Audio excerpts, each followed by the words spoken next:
How's it going, everybody? We are back with another themed Hot Five for yet another week. I'm Mike Morello from CBSI's Cover Tunes and Cover Fire and other things, and I'm joined by the nicest guy in comics, Peter Renna. He is of Dollar Bin Digging and many other hats, probably more hats than anyone at CBSI at the moment, doing pretty much every show and has a hand in almost every article and every graphic that you see these days. So anyway, we're back with a new list, and this week we're talking about DC Fandome Spec picks. And when we say spec picks, we're really kind of just talking about some of the books that are a little off the radar. There was a lot of news that came out last weekend mostly from trailers. We had the Batman trailer. There was the Snyder cut.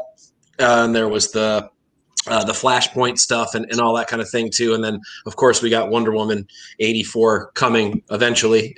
Yeah. All looking forward to that one, I know, considering how good the first Wonder Woman was. So as a result, there's lots of news swirling about what books to go get. There's some misinformation out there. There's people sort of specking on every book ever. There was also a lot of sideline stuff that was kind of mentioned and or talked about in detail at Fandome, things like Sandman and that kind of stuff too. But Justice League Dark related things. We're not going to talk about that stuff tonight, although I am super excited about that side of what DC plans on doing, and I really hope that that there's more of that. So I know that, for instance, Neil Gaiman and team were very excited to talk about the starting of production for the Sandman show, and I'm really excited about that, considering I grew up reading Sandman and everything sort of Gaiman-verse, if you will. So, but that's not what we're really focused on tonight. We're looking at sort of some of the more mainstream stuff that you may or may not know, and pull the curtain back. Love it.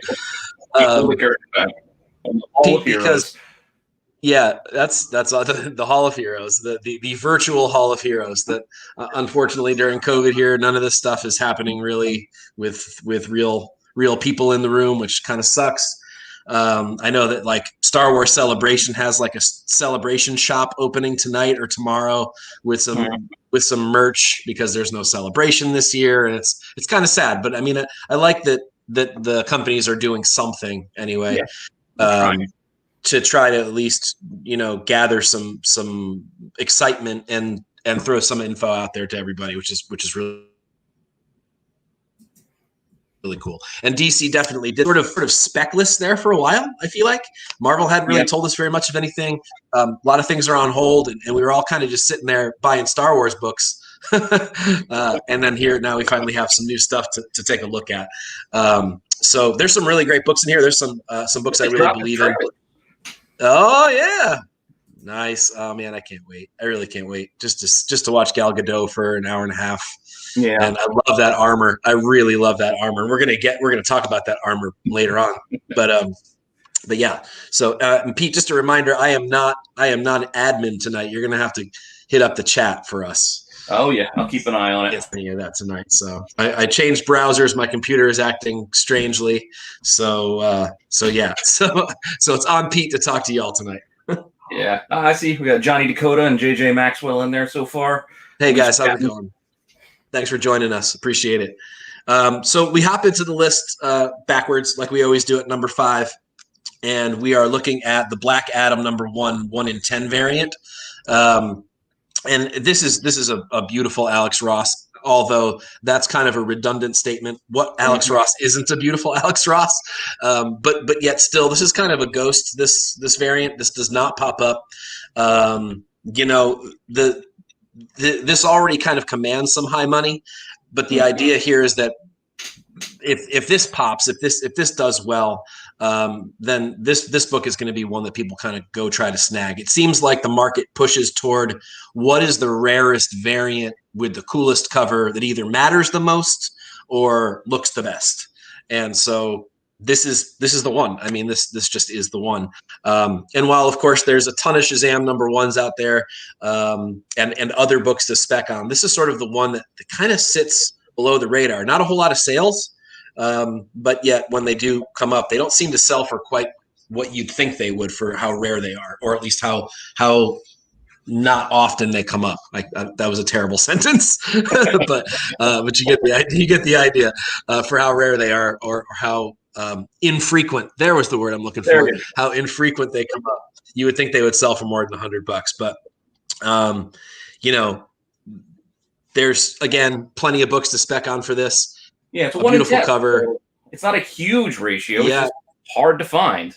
And with Black Adam, a weird character from Golden Age to a weird Silver Age, like he had so many random odd appearances. There's no real good first that's really attainable for anyone. So everybody's reaching for different ones. That's when a variant like this kind of sneaks in and becomes the book that people want.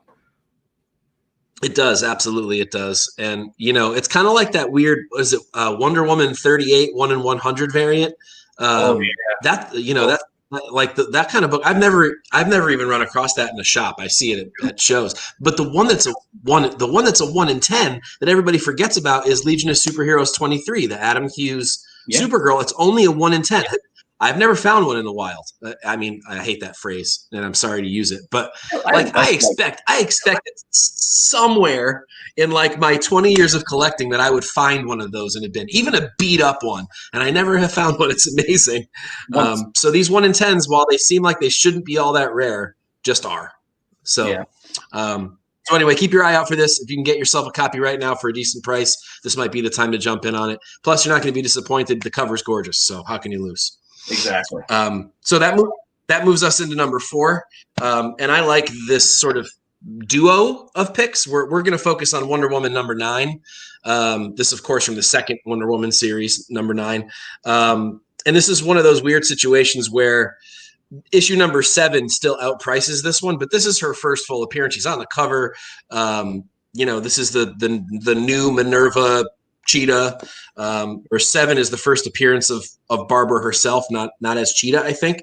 It's been a long time since I've looked inside those books, but 7's the one people have chased forever. And this number 9, it's almost always in bins. I almost always find it because everyone's looking for 7 and they kind of ignore 9 for some reason. So this is a book you could still get your hands on for like sometimes in dollar bins, $5 at most. I see it for like $3-4 all the time. Yeah, you just got to watch. Copies are usually... Maybe they'll be some amazing to me. That's true. Very true. Matter of fact, copies of this whole series are generally beat when you find them. But yet, if you do find yourself a nice copy, there was a brief time though when the news first broke about Wonder Woman 84 that this book was hot. Yeah, and then it died. I don't know why that happened, but I remember going to shows, cons early in the year last year or a year and a half ago, and people wanted $20-$30 for this book for a little while. And then it just died back out and everyone went after 7 instead. So this is one of those that I would keep your eye on, keep your eye open for cheap copies because they are definitely out there. I see them all the time.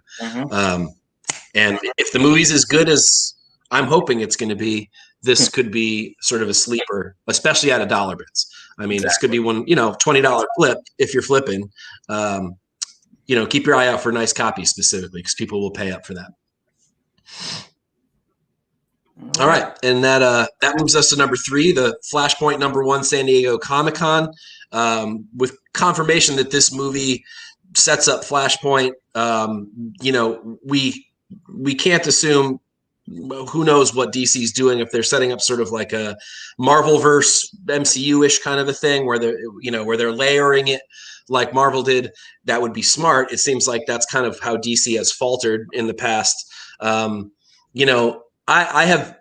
been pretty loud about the fact I don't really believe very much in DC spec at all. I mean, if you guys read BackNine on our website, comicbookinvest.com, you know that a couple of weeks ago, I chose not to make a pick about DC moving forward. I abstained from my pick because I just didn't believe in a lot of this stuff. And this was prior to all the fandom stuff. Let's not forget.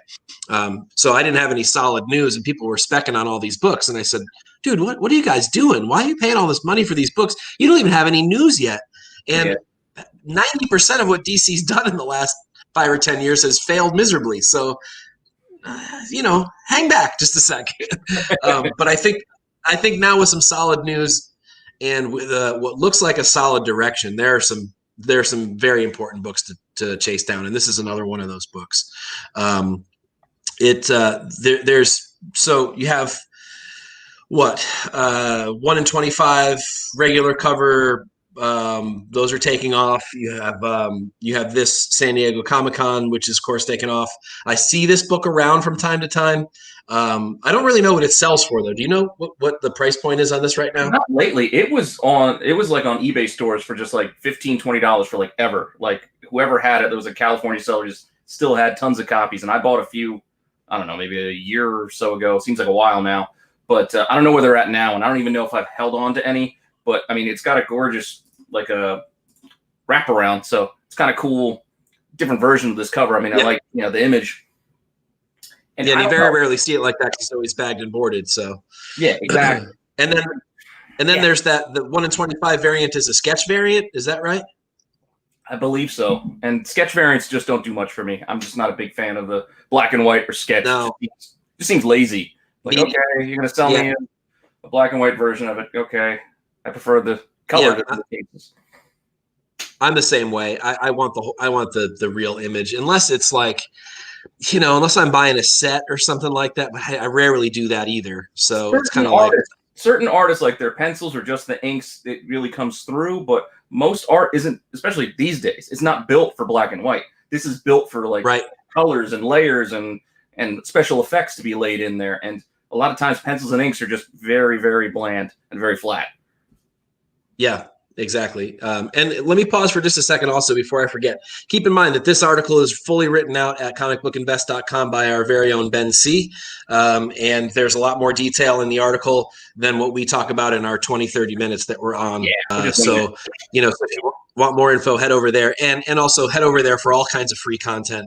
You've got, of course, the Hot 10 list every week, every Friday. You've got Topher's True First. You got Peter's Dollar Bin Digging, which is really a hot article. You've got the Wednesday one and Rumor Has It, as well as My Cover Fire on Tuesdays and Wednesdays, kind of helping you Wednesday Warrior.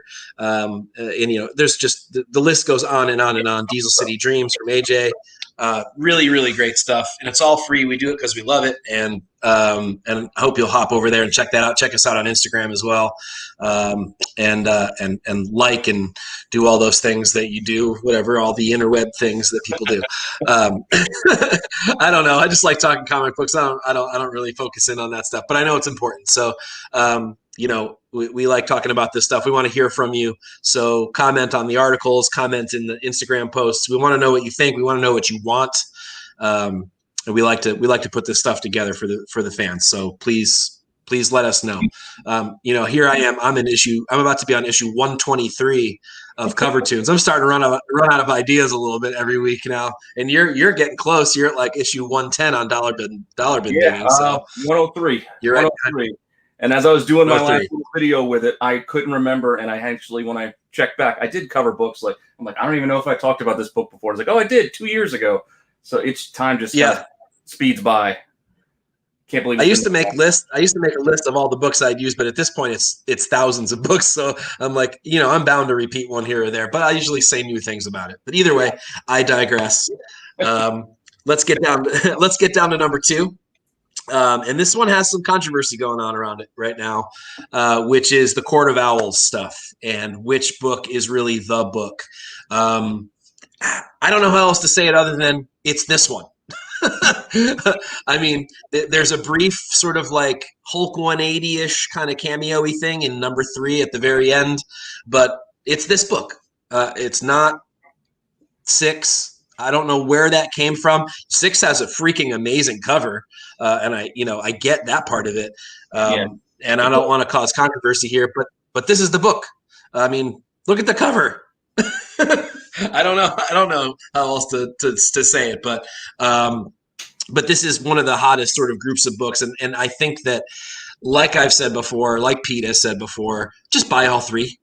I mean, they're not really all that expensive at the moment. You can go get 3, 4, and 6 right now, or 3, 4, 5, and 6. You could probably spend a $20 bill and get all 4 of them, to be honest, if you're diligent. So, I mean, all that stuff came down. even the number one that was commanding upwards of $100 for a long time. I mean, you should be able to get a copy of that for $20, $25 now. I don't know. This will be cool if they do it right, and I really hope they do it right. And I couldn't really get a whole lot out of that trailer other than excitement that it was coming. But I mean, we shall see, I guess. But they look like they're doing it right. So the game looked really cool. Yes, yeah, that's true too. The game too. Yep. So I mean, and is that? Now, I'm not. Of course, now I just confused myself. Is the game where this falls in? I think it's both. I think there's a little bit of spec on both ends, but the game's that's what I thought. It's definitely showing Talon and Court of Owls. Yeah, so it's kind of driving. I think some books like Miles did when they showed his PS4. Oh right. Or that's PS5. right. Okay, I remember that conversation. And I made some sort of snarky comment about how video game spec lasts about 5 seconds. So it's just the nature of the video game market. That's not a bash on anything. It's just the video game market is really fickle, and people move on to the next game really fast. So if you're gonna spec on stuff because of a video game appearance, I applaud that, but make sure you're moving your stuff really fast, because people will be on to a new game 2 weeks later. And that's not the fault of the game. It could be the best game ever. It doesn't really matter, because I remember when the Spider-Man game came out last year or 2 years ago, there was all kinds of spec surrounding that one too, and books got hot for like a week, and then they all died. Yeah. So I expect everybody that gets to happen. All the achievements, they find all the hidden Easter eggs, and then like you said, it's on to the next game. Yeah. So as far as this book goes, though, I do get that number 6 is a more appealing cover, and Ben says that in his article as well. There's no doubt that cover may even be the best in the entire run of this Batman series. There's a couple of really awesome ones, but my money and Ben's money. Say again. Sorry. I think I used that one for Monty when we did Transformation or Metamorphosis. You did. You did it. Yeah. It's an awesome cover. It really is a great cover. So there's a 1 in 25, or maybe a 1 in 50, a 1 in 25. There it is. 1 in 25 surface. This is the 1 in 200, the black and white. This is the 1 in 200. Okay, sorry. The 1 in 200 sort of inks variant or sketch variant. I don't know what they actually call this thing, but yeah, black and white. And do you have the other one too, Pete? Yeah, I did do the 1 in 25, but I like to do the thing first. Yeah.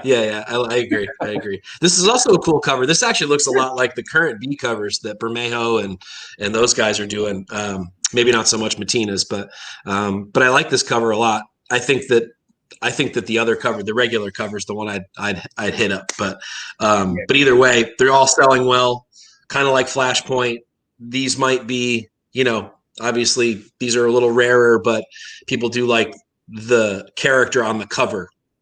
Take a look at Teen Titans 12, right? I mean, the B cover is a redheaded stepchild. Nobody wants it because there he is on the A cover. So those kinds of things often change which book will be hot. But there's no doubt that these 1 in 25s are rare. I've never even seen the 1 in 200. It's, I'm sure they're out there, but I've never seen one. So there's also a second, third print, maybe even a fourth print. Yeah, I'm not sure how far they went as the series went on. I know number 1 had up to 5, I think. And then it got trailed off as more issues came out. There's at least 3 printings of this one. There may even be a 4th one. And of course, every time there's a new printing, the numbers usually drop off. But last I checked on those later printings on most of these, they're not commanding crazy money. Unless I'm yeah, not yet. Right. I mean, but the market's doing crazy things for second prints right now and third prints. So who in the world knows what's going to happen with all this kind of stuff, especially when they have different enough covers. Now with the new 52 stuff, they don't. They just have different colorizations, usually just a different background color. So sometimes it's really tough to tell. You got to know. You have to look in the barcode. That's I don't know if that's a big secret or not, but look in the barcode for the number there. If it's a 1, it's a first print, 2, 3, 4, and so on. So yeah. So just keep that. It's the last number in the barcode. Yeah, always look at the barcode. Yeah, the last number is the printing. The number right before it, it will tell you also if it's a variant or not, because that number is typically whether it's cover A will be a 1. So first cover, cover A first print would be a 1-1, and then cover B first print would be like a 2-1, and so on and so forth. Yep. But pay attention to barcodes. But if you see 1, 2, that's a second printing of the first of the A cover. Yeah. So I don't know if a lot of people know that. You know, we take for granted that people know this stuff, I guess, and we should toss it out there every once in a while. I know we get new collectors popping in every once in a while. We have anybody in the chat before I move on to number 1? Oh yeah, Solo Wookiee's in there, Ultra Maximus. Solo, how's it going, guys? Thank you for joining us. Appreciate it. Well, we're moving on to book number 1, and I think this one's kind of a no-brainer, but it has to be said, Batman 171. This is a book that has needed a market correction for a really long time. It's just been a cheap book. I mean, for no real reason. You could have gotten this book in lower grades for like $100, $150, which is like criminally low for a book like this. Now, of course, people are kind of future pricing it now, and have been future pricing it with the expectation that we would see Riddler come back. And this is, of course, the first sort of reintroduction of the character. So this is the one thing that I am always harping on. These sort of like reappearance in the Silver Age, reappearance in the Bronze Age kind of books, they bother me a little bit. They're not my thing. I get that the Golden Age books are like near impossible to go get. But then I say to myself, go collect something else, Mike. You know, you're not going to get your hands on that. So I don't know. But this book clearly needed. Say again, Pete? It depends on the buy-in, because I agree. Like, it's not really a first appearance. It's like a reintroduction. It's kind of like with the Suicide Squad stuff I did this week. Like, yeah, the New 52 appearance, it's not a first appearance. It's just kind of reimagining, a revamp. But it might be the copy you can afford for some of these characters. So just don't put too much into it. It's just price it well. Like know what you can spend and think about what you're investing in. Yep, I agree. But at the same time, all that aside, this book has desperately needed a market correction for a long time, and so have other Silver Age reappearances. Scarecrow comes to mind as another one that's kind of there that was a really cheap book for a long time and is starting to correct a little bit as well. The Two-Face book is another one. Pretty much the entire Rogues Gallery when they were all sort of reintroduced. And Ben says, characters that didn't die don't get reintroduced. There's no, it's sort of like Immortal Hulk, right? People went crazy like Immortal Hulk isn't a new Hulk; it's the same Hulk. Now we just know that he can't die, but he's the same dude that got released back at Hulk 1 in the 1960s. So, I get that argument, and I kind of lean toward that argument a little bit. And I'm not saying this book isn't a key because it is, but. Because this is not the first appearance of the character, but still a great buy-in right now on a book like this. You can go snag one for decently low amount of money, and you could be sitting on quite a price hike when things end up kind of going haywire soon. Yeah, so, I have high hopes. I think it's going to be good. I have faith in Pattinson. I know a lot of people like to bash on Twilight Boy, but I think Cedric Diggory can act. I'm watching some other movies like Good Time. Clint Joslin put me on that movie. He was. He's done some good stuff. I agree. I'm not a Twilight fan either, but he's done some other good things. Exactly. So, so moving on to so that's our main list, but we're never done. It's never just that. We've got the honorable mention from the article, and I love this book. This book. Not only do I love how beautiful this book is, but like Ben. When he wrote the article, this is the first thing I thought of when I saw that first image of Gal Gadot in the gold armor with the wings and everything. I'm like, oh my God, the Adam Hughes cover. It was the first thing that popped into my mind. I know a couple of guys locally said the same thing. Oh my God, I need to get the Adam Hughes cover. That's exactly what I just saw in the trailer. I mean, look at this thing. Yeah, this whole run is gorgeous. I mean, there's a couple of duds, but I mean, considering how many books there are in the damn thing, he's had, what did he do, 50 covers between like issues 130 something or other and 180 something or other? Yeah, everybody, leans more towards the Catwoman run, but the Wonder Woman run is just as good. Oh, man, I think there's some absolutely iconic covers, and this might be one of them now. I mean, considering this image is everywhere now. We got action figures, posters, the freaking the Blizzard cup that I just got at Dairy Queen today has, I mean, like everything has these images on it, and I think when we go back, this is the image that everybody seems to think of. What's that? I got the little Lego figure already. My son built the Lego for this. Oh, nice. That's awesome. I didn't even know they released that yet. Yeah. That's really cool. Lego don't wait. But I love this book. I think you can still find this book for, $5-10 pretty easily. Both Peter and I were talking off the air before the show. We both found one in dollar bins recently. Mm-hmm. JJ, you're absolutely right. Hughes was on his A game back then. He was on his A+ game back then. Between this and the Catwoman series and a few of his like indie things that he was doing, there is no doubt. Yes, also Kingdom Come 3. Is a big one as well. It's the first app of the armor, although like way in the background, I think, on the cover, if I'm not mistaken. But yes, that's definitely one that's been spec'd on for a really long time, since the very, very beginning announcement for Wonder Woman 84 that was talked about. So but you're right, Patrick. This is clearly a better look. This is all about the armor. This is all about the single character. There isn't 50 characters on the cover. So while that Kingdom Come book is definitely one that if you can find it cheap, buy it. This, in my opinion, from an image standpoint, this is the art right here. So that, but we don't stop there this week, because we also did BackNine this week, and BackNine. Am I moving on to the right slide? Oh yeah. Pete? Okay, cool. So the BackNine, we also did sort of an extension of this on the BackNine this week on comicbookinvest.com. And we all picked our favorite books. I picked Sandman because I was a huge Sandman guy. I also picked the Dr. Fate #1 variant. Pete, what did you choose? I picked the Justice Society one with the first Cyclone, because I think with that Rock, I'm a big fan of The Rock. I think that Black Adam movie's going to be good. And I think a character like Cyclone, if they cast her right, could hit. And somebody pointed out that she does appear in a form like in the Kingdom Come, but that's kind of a different universe. So I went with this one for Cyclone's first appearance. And then I did dollar bidding that issue 3 Raw's cover is her first cover, and it's just a gorgeous cover. That's awesome. And I agree with you about The Rock too. And Ben says the same thing in the article. I think we're all kind of on the same page there. When you cast someone like that, that's very approachable on screen, that people like, no matter what he does, I think that there will just be a good following for the movie. I don't think he can screw it up. It might not be the highest end film, the sort of like highbrow film, but it's not supposed to be. If you watch Shazam, then you realize it's supposed to be kind of. Yeah, exactly. Commando is lighthearted. It's not Shakespeare, but Commando and Predator are just awesome movies.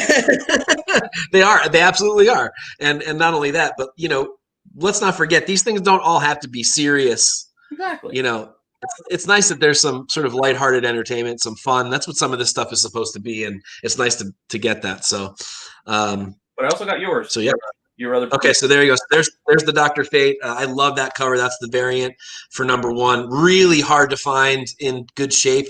It shows every tick and ding known to man, but I love it. I love the simplicity of it. I think it's a great cover, and I think that could be big moving forward, especially if it also ties into Justice League Dark stuff. If you've been reading Tinian's Justice League Dark stuff, you know that this character pops in there as well. So, that plus Zatanna and all. Oh my God, I would love that. I hope they do that and they do it right, the way that we're all hoping they do.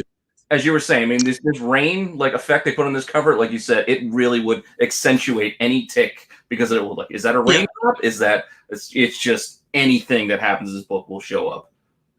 Yeah, I've been terrified to get mine graded for just that reason. It looks like it's in the 9-somethings, but I'm like, you know what? I don't know what's wrong with this. I'm just going to leave it raw. I'm going to put it in a top loader and just forget I even own it, and just be happy that I have one, kind of a thing. Exactly. So that's not easy simple to as that. I haven't seen many of these. No. Oh, I've only seen 2 in just 2 raws in bins. I bought the better of the 2 over the course of 2 weeks. I saw them both. I mean, I see them every once in a while at cons, but not often. So yeah. But and I think what else we got? That's all we got. Okay, that's all we got. That's what I thought. Okay, so cool. So please please join us on comicbookinvest.com for all the content that Peter and I and everybody over there writes for free for the love of comics. And then join, Tales from the Flip Side podcast channel for all their content as well, including, of course, this show. We have our 3 Comic Monty on Fridays, which you can also see drop on the website on comicbookinvest.com. You've got the Weekend Update with Nico. You've, of course, got the flagship show on Monday nights. You've got the Hot 10 show on Friday nights. There's all kinds of great content over there. So check them out, please. I should say, check us out. Most of us are on one or multiples of those shows. Vintage Voyage on Sundays.